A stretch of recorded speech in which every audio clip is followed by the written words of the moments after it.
Саламатсыздар, урматтуу телекөрүүчүлөр, эфирде Күн маек программасы. Аны мен Өмүрзак Азимкулов алып барам. Бүгүн биз программада жаратылыш менен жашайлы деген теманы кооздуган атабыз. Ал үчүн биздин студиябызга атайын конок келген, тааныштырып өтөйүн. Кубанычбек Байгишиев, Кыргыз Республикасынын жаратылыш ресурстары, экология жана техникалык көзөмөл министрлигинин Ош регионалдык башкармалыгынын өзгөчө корголуучу жаратылыш аймактары жана био ар түрдүүлүк бөлүмүнүн башчысы. Саламатсыздар. Кош келипсиз. Мынакей азыр бүгүнкү теманы өзүңүз сезип отурасыз. Жаратылыш менен жашайлы деген тема. Кыргызстанда өзгөчө корголуучу жаратылыш аймактары өлкөнүн биологиялык ар түрдүүлүгүн сактоодо өзүңүз билесиз чоң мааниге ээ. Ошон үчүн сизге бир алгач эле бериле турган суроо. Бул Ош облусундагы өзгөчө корголуучу аймактардын абалы кандай? Анан негизги багыттары кайсылар? Негизи өзгөчө корготулуучу жаратылыш аймактары бүгүнкү күндө Ош областы боюнча мына 2 жаратылыш паркыбыз бар. Бир жаратылыш корук бар. 6 общество деп коет, коом бар. Жана аңчылыкты пайдалануучу коомдор. Жана биздин ушу өзгөчө коргоочу жаратылыш аймактарынын Ош регионалдык управлениянын биздин бөлүмүнүн 13 кызматкерибиз бар. Ошолордун баары биригип ушу фауна жана флоранын мындайча айтканда жаныбарлардын жана өсүмдүктөрдүн жок болуп кетүүсүнө, азайып кетүүсүнө жол берүү боюнча бүгүнкү күндө баардыгыбыз биргеликте күрөшүп келебиз да. Ошол биздин максатыбыз, ишибиз ошол. Бул эми азыр мисалы бул фауна флора боюнча Кыргызстан өтө мындай аз аймак болгону менен өтө негизги аймактардын бирине кирет деп, мисалы ушул Борбор Азия деле эмес, дүйнөлүк статистикада ушинтип айтылып келет да. Анан азыркы мына былтыркыга салыштырмалуу быйылкы жылдагы койгон максаттарыңыздар кандай ишке ашып атат? Заманба быкмада, мисалы үчүн азыр көп эле автоматташтырылган системабыз кирип отурат дегендей, мына ушул багытта бир аз маалымат берип өтсөңүз. Ооба, негизи азыр былтыркыга караганда быйылкы жылдан жылга негизи технология өнүгүп, мурдагы мындай айтып кете турган болсом, мурда биздин эгерлерибиз мына күзгү санак, жазгы санактар болот да жанагы. Ошол санактарда барып, ушу өздөрү барып дүрбү менен карап, ар бирин эсептеп жүргөн да. Мына эми азыр болсо заман талабына ылайык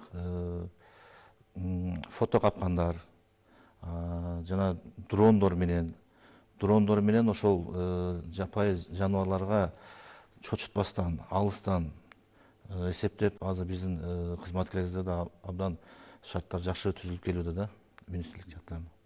Ошо жана эгерлер деп айтып калбасызбы? Ошо эгерлерге кандай шарттар түзүлөт? Мисалы аларды социалдык жактан камсыздоо маселелери дегендей себеп деген алар ар дайым мисалы био ар түрдүүлүктү сактоо максатында мисалы барбаган жерлери, баспаган жерлери жок да, мисалы үчүн салыштырмалуу былтыркы же башка жылдарга салыштырмалуу да. Туура айтасыз. Бул биздин эгерлер ушул күнү түн укташпайт.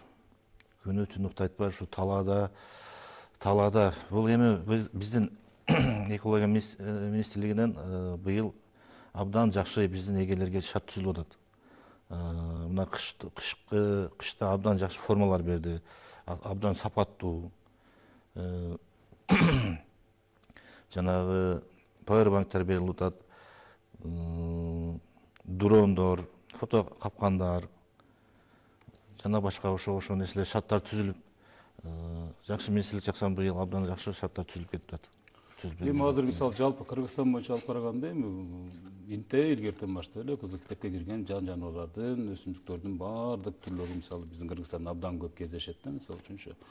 Ошолор өзгөчө мындай кайсы жаныбарлар, кайсы өсүмдүктөр коргоого алынганда, мисалы Ош облусунун аймагында маалымат берип өтсөңүз. Бизде кызыл китепке кирген биздин Ош областынын аймагында мисалга илбирс бар. Илбирс, аю, кулжа, марал, анан сүлөзүм. Ушулар. Бул ушул азыр сиз санап өткөн мисалы жаныбарлардын мисалы үчүн кайсы аймактарда өскөнү байкалууда да? Мисалы кайсыл жаныбарлардын түрү өсүп атат дегендей. Азыр биз мынабы жылдан жылга ушул кызыл китепке кирген жаныбарлар абдан көбөйүп атат, өсүшү байкалып атат. Себеби дегенде биз буну фото капкандардан байкап атабыз. Мисалы өзүңүз эле көрүп атасыз, мына соцсеттерде жана илбирстерди деле көрүп атасыздар, королорго кирип алганын, аюуларды мына көчөдө жүгүрүп жүргөндөрүн көрүп атасыздар. Мына биздин Өзгөндө, Ош областында эле былтыр ушу Өзгөн району Саламалик айылында ошол чоң асфальт көчөдө чуркап жүрөт. Бул деген ошол кызыл китепке кирген жан жаныбарлардын көбөйгөнүнүн бир түрү да. Сүлөөсүндөрдү байкап атасыздар. Сүлөөсүндөр үйлөргө чейин кирип атат. Ошол жакшы негизи көбөйүп атканы бул белгиси да. Ушулардын баардыгы азыр ушу айылга чейин келип атышат булар. Азыр эми ушул баягы зыянкеч деген бир түшүнүк бар да, мисалы сиздердин системаңыздардачы ушу зыянкеч жаныбарларга кандай иштер алып барылып атат? Зыянкеч жаныбарлар тууралуу маалымат берсеңиз. Бул бизде зыянкеч жаныбарлары мына 2026 жылдын акыркы жекшембисинде аңчылык сезону бүтөт да, бүттү. Аңчылык сезону бүткөндөн кийин анан биз ушул зыянкеч жаныбарларга орусча айтканда волковая путевка деп коет да.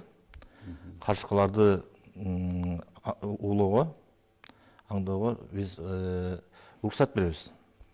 Карышкы жана чөөлөрдү. Алар кандай болуп берилет? Алар деген аны уруксат алганда 5 адамдан болот, кеминде 5 адам болуш керек бир топто. Анан бирөө топ башчы болот.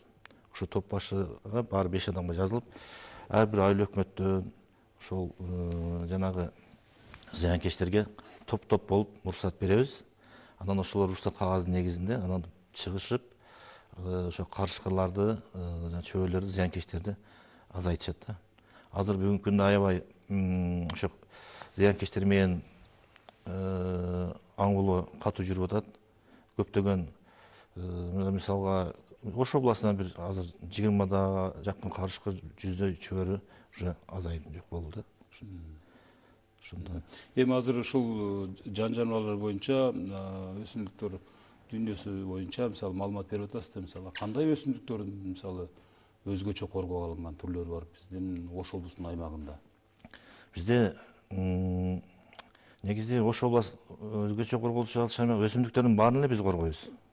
Өсүмдүктөрдүн баары биз өзгөчө корголуучу аймакта келет. Биз жанагы фауна флора деп ошондо жаныбарлар жана өсүмдүктөрдүн баардыгын биз коргойбуз.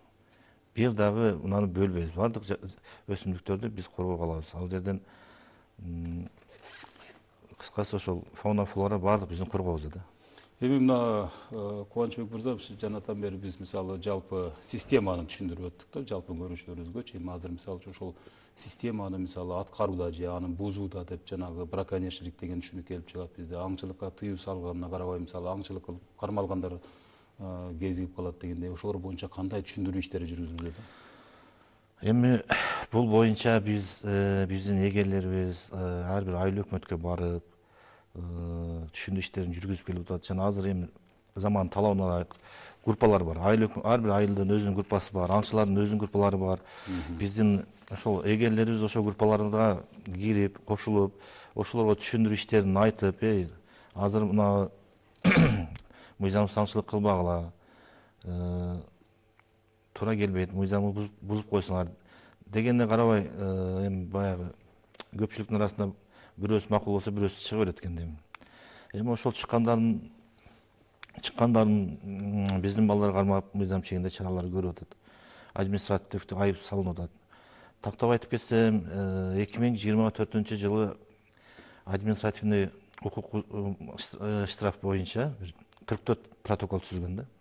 2024 жылы. 2025 жылы 178 протокол толтурулду. Бул деген эми былтыркы караганда быйыл балдардын иштөө талабы жакшы болду. Аябай отурушкан жок, тынган жок.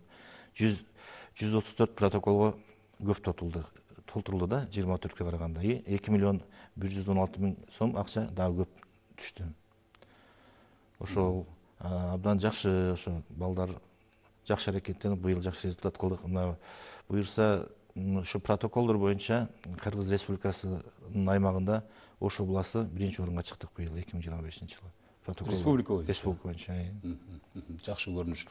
Азыр эми мына өзүңүз билип атасыз, акыркы мезгилде биздин мамлекеттик саясатта ошол туризм деген негизги багыттардын бири болуп эсептелинип калды да. Мисалы туризм багытын өнүктүрүү үчүн кышкы туризм, жазгы жайкы туризм деп мисалы ар бирин өзүнчө карашып, ар биринин өзүнчө өлкөдө көңүл бурулуп жатат да. Мисалы анан туристтердин агымы дагы бизге аябай көбөйгөн. Атайын ушул Сиздердин ушул өзгөчө корук алынган аймактарда туристтерге түшүндүрүштери кандай жүрүүдө? Анан 2024-2025 жылдагы статистиканы мисалы бир аз айтып өттүңүз да, мисалы ошолорго кантип түшүндүрүү иштерин жүргүздүңүздөр? Кармалгуучулар болдубу быйыл? Негизи азыр биздин туристтик аймактар мына Кыргыз Ата, основной Кул, Каракой деп коебуз, Каракойдо быйылдан аябай туристтер көп келди. Туристтик аймактарыбыз негизи ушул Каракой менен Кара-Шороо. Ушул негизи биздин кыргызыбыздын жерлери бар эле сонун. Баарын эле өздөштүрсөк туристтер келе турган аймактар да. Анан эми быйыл былтыркка караганда мамлекет тарабынан биздин ошо Каракойубузга, Кыргыз Ата паркына мамлекет тарабынан дагы көп көңүл бурулуп атат. Жанагындай мамлекет тарабынан коттедждер курулуп, асма көпүрөлөр курулуп, дагы ушул туристтердин келүүсүнө абдан жакшы шарттар түзүлүп атат. Буюрса жакын ишке ачылды, Каракойду баардыгы асфальт болду, өзүңүз көрсөңүз керек. Эми быйыл буюрса Кара-Шороо паркына дагы асфальт болот деп атат. Ал жак асфальт болсо, ал жакта аябай туристтик сезонго ыңгайлашылган жер. Эми биз туристтерге кандай түшүнүү иштер жүргүзөбүз? Туристтерге барып, эми жанагы инсан болгондон кийин туристтер келет, коңшу мамлекеттерден келет. Жанагы алган кыргыз үйлөрүнө чейин машиналарын айдап барып коюп алышат да. Эми ол жерде бир жакта стоянка бар, ал же көк чөптү тебелегенге болбойт да. Анан биз эми барып, эми бул биринчи түшүндүрүү иштерин жүргүзөбүз. Бул жер тебелебеңиздер, өрттөн абайлаңыздар, мусорду таштабаңыздар. Ошол эми конокторго ушинтип түшүндүрүү иштерин. Эми азыр мисалы үчүн сезон келет атат да, мисалы үчүн баардык жерлер ачылды мисалы үчүн. Азыр эми бир аз жаратылыш жап-жашыл болгондон кийин эле эс алуучулардын саны дагы абдан көбөйө баштайт да. Мисалы ошон үчүн түшүндүрүү иштеринин кандай ыкмаларын жүргүзөсүздөр да, балким мисалы үчүн ошол өзгөчө корук алынган аймактарга мисалы үчүн атайын жазуу үлгү сыяктуу мисалы эрежелерди жазып илип коесуздарбы, же болбосо атайын ал жерлерге мониторлорду коюп, же бир роликтер жасап, же болбосо соцсеттерден кетирип турасыздарбы деген сыяктуу да, мисалы үчүн. Эми ал бул адам көп, туристтер көп келген жерде биздин ошол жерде мен дагы эле ошол Кыргыз Атаны айтып кетейин. Каракойдун ошол жердин ичинде өзүнүн эгерлери бар, кызматкерлери. Ар бир эгердин өзүнүн участогу бар. Олар өздөрү түшүндүрүү иштерин жүргүзүп, эскертүү, жанагы табличкаларыбыз баардыгы илинген. Кандай тартипте кандай кылыш керек баардыгын. Анан алар кыдырып аймактарды баарын түшүндүрүү иштерин жүргүзүп турат. Анан эми жаныбарлардан сырткарыдан өсүмдүктөрдү да айтып өтөлү. Мисалы ошол кайсы өсүмдүктөрдү үзбөш керек, кайсы өсүмдүктөргө өтө аяр мамиле жасаш керек да. Мисалы үчүн азыр жана жогоруда кеп кылгандай эле азыр мына туристтердин саны да көбөйөт дегендей, андан сырткары өзүбүздүн жергиликтүү дагы эс алуучулардын саны көбөйөт. Ошолорго мисалы үчүн күмүш сырга болуп калсын да. Эми баардык эле өсүмдүктөрдү негизи жулганга, өзгөнгө тыюу салынат. Биздин негизи Кызыл китепте айтылгандай айгүл гүлү менен мандалак деп айтылат. Эми бизде айгүл гүлү жок. Ушу мандалак, ошон жанагы өсүмдүк кандай эми бул туристтер чыгат, чыгып эле баардык гүлдөрдү тергелери келет. Ошолорго дагы биз тыюу салабыз негизичи.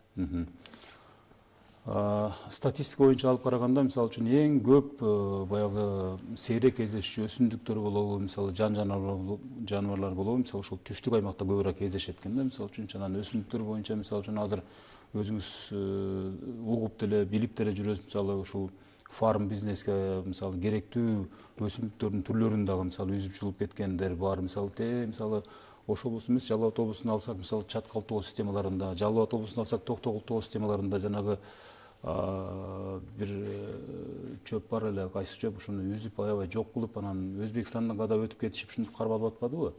Ошондой өзгөчө мындай корук алынган, дарылык касиетке мындай ээ болгон кандай өсүмдүктөр бар биздин Ош облусунун аймагында? Мисалы эндик деп эндик сыяктуу да, мисалы биздин деле аймакта абдан көп да андай бир да. Ооба, азыр Аларга кандай чараларды көрөсүздөр? Азыр эндикке негизи мамлекет тарабынан тыюу салынган.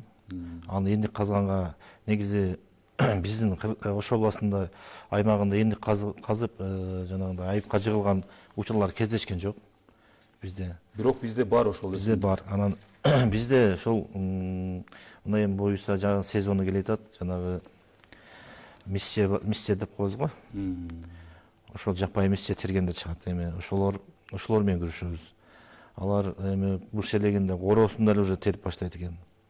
Негизи аны уруксат алып терсе да болот да негизичи. Эми ошону төлөмү көп деле кымбат деле эмес. Ошону төлөп мыйзам чегинде уруксат алып терсе деле болот. Эми ошону албайт дагы, анан ошону уурдап теришет. Ошол сезон дагы жакында башталып атат эми. Бул эми азыркы баягы жазгы жайкы браконьерчиликке мындай каршы иш-чаралардын, түшүндүрүү иштерин да жүргүзүп аткандын бир белгиси да бул эми. Мисалы үчүн азыркы сиз ушул теле аркылуу кайрылууңуз. Ошону айтып атам, азыр жанагы төлөмү көп деле эмес. Ошону бизге келип, уруксат алып, мыйзам чегинде терсе болот. Ошо менен дагы мына мыйзамсыз балык оолоо дагы азыр уже башталып атат да. Мына күн жылып калды, биздин мына Кемпирабад көлүбүзгө аябай көп түшөт. Браконьерлер, мыйзамсыз аңчылык кылгандар. Күн жылыган сайын түшөт, жанагындай үйлөмө кайыктар менен түнөө чыгышат. Эми ал жер азыр погран зона болуп калды, өзүңүз билесиз. Биздин балдар барып ошолорду кармаган, барган учурда дагы биз пограндар менен макулдашып, аларга маалымат берип, анан барып иш алып барабыз. Ошону туура түшүнсө, мен ошо элimiz ошол көрүүчүлөргө туура айтат элем, ошондой Кемпирабадта жана погранный зоналарга балык уулогонго жол бербесе. Мисалы үчүн ошо балык уулаганга канча жазага берилет мисалы үчүн?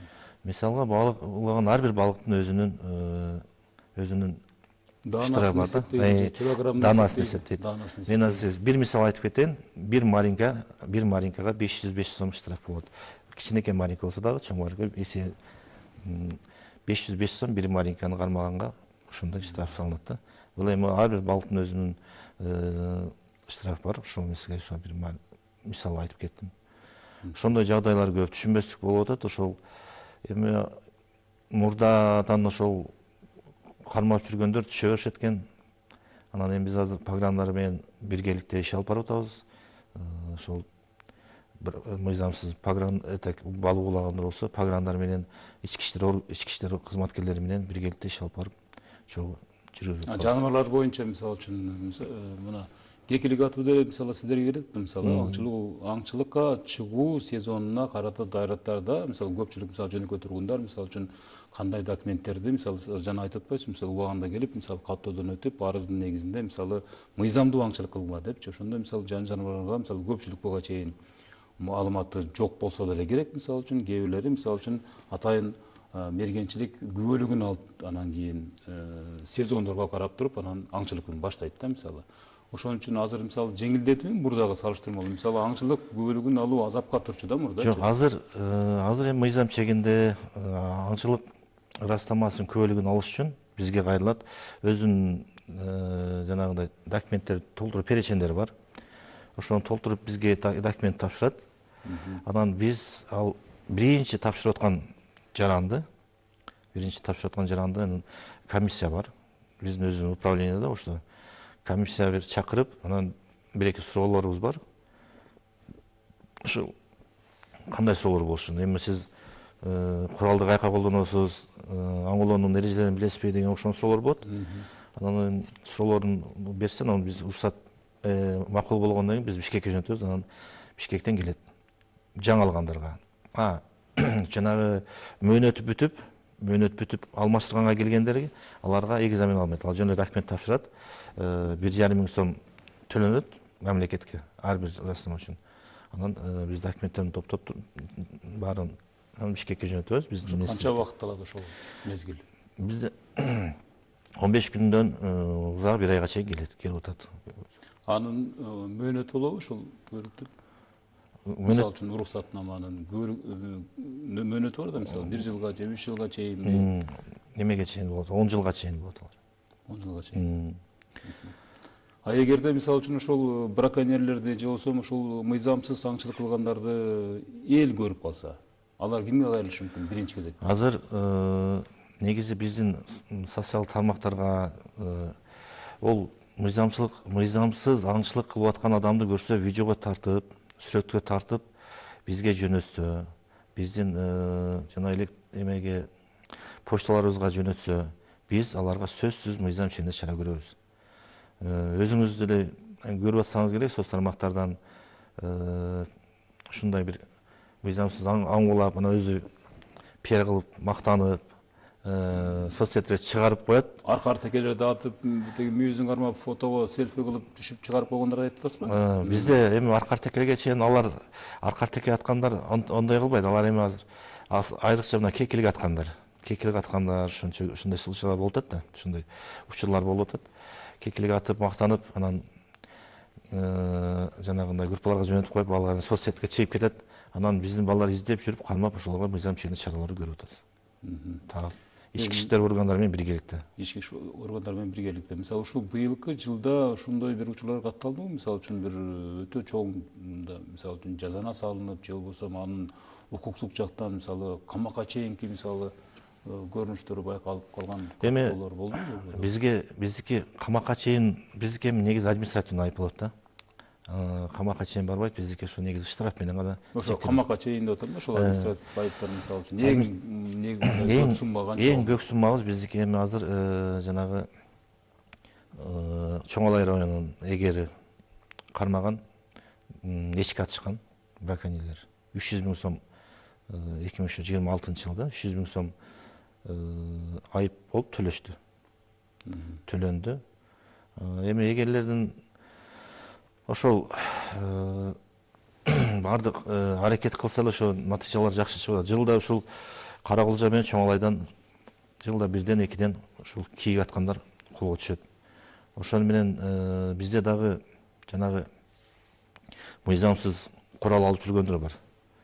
Жанагы илгерте атама калган, чоң атама калган деген куралдарын көтөрүп чыгып алышат. Документи жок. Документи жок, эч кандай документ жок. Анан кармалып калат, документи жок. Аны эмне кылабыз биз? Аны алып келебиз, биз ички иштер органына өткөрүп беребиз.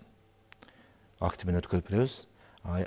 Ички иштер органдары анан дальше өздөрү экспертиза берип, анан кийин сотко барып 50 000 сом штраф салынып, анан уничтожение болот да алар. Ошол. Анан эми ушул жаратылыш ресурстарын сарамжалдуу пайдаланууда мисалы үчүн көпчүлүк учурда экологиялык абалга абдан терс таасирин тийгизген мисалы таштанды деген дагы маселе бар да. Мисалы үчүн ушу таштанды маселеси мисалы кантип чечип атасыздар? Мисалы көрүнгөн жерге таштаган мисалы жергиликтүү тургундар дагы абдан көп. Мисалы ал жерде эс алуучулардын дагы мисалы үчүн таасири бар сөзсүз түрдөчү. Ушул боюнча кандай иш чараларды алып барасыздар? Эми бизде биздин министрликте биздин мына негизи управленияда 2 управление бар да, 2 башкармалык бар. Ошол сиз айткан таштандылар боюнча, жана үйүндө таштандыны өрттөп койгон боюнча иш алып барган азыр башталды, азырынакей жакын. Жаз келди уже, огороддор тазалап өрттөп башташат, таштандыларын сыртка таштайт. Ошолордун баардыгын ошолор менен иш алып барган бизде экологиялык техникалык көзөмөл кызматы бар да. Экотех инспекция деп коебуз.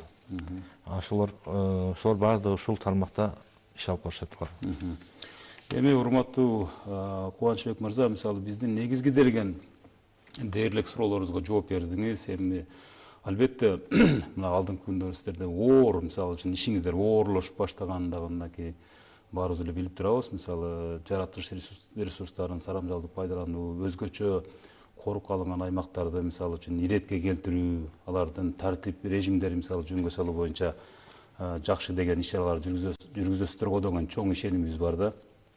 Анан биздин убактыбыз да соңуна келип жетти. Урматтуу көрүүчүлөр, сизге чоң рахмат. Бизде конокто дагы бир жолу тааныштырып өтөйүн. Кубанычбек Байгешиев болду. Кыргыз Республикасынын жаратылыш ресурстары, экология жана техникалык көзөмөл министрлигинин Ош регионалдык башкармалыгынын өзгөчө корголуучу жаратылыш аймактары жана био ар түрдүүлүк бөлүмүнүн башчысы болду. Сизге келип ушундай алтындай убактыңызды бөлүп, биз менен маектешибизге чоң ыраазычылык билдиребиз. Урматтуу көрүүчүлөр, биз болсо программаны жыйынтыктайбыз. Саламатта болуңуздар. Чоң рахмат сиздерге дагы.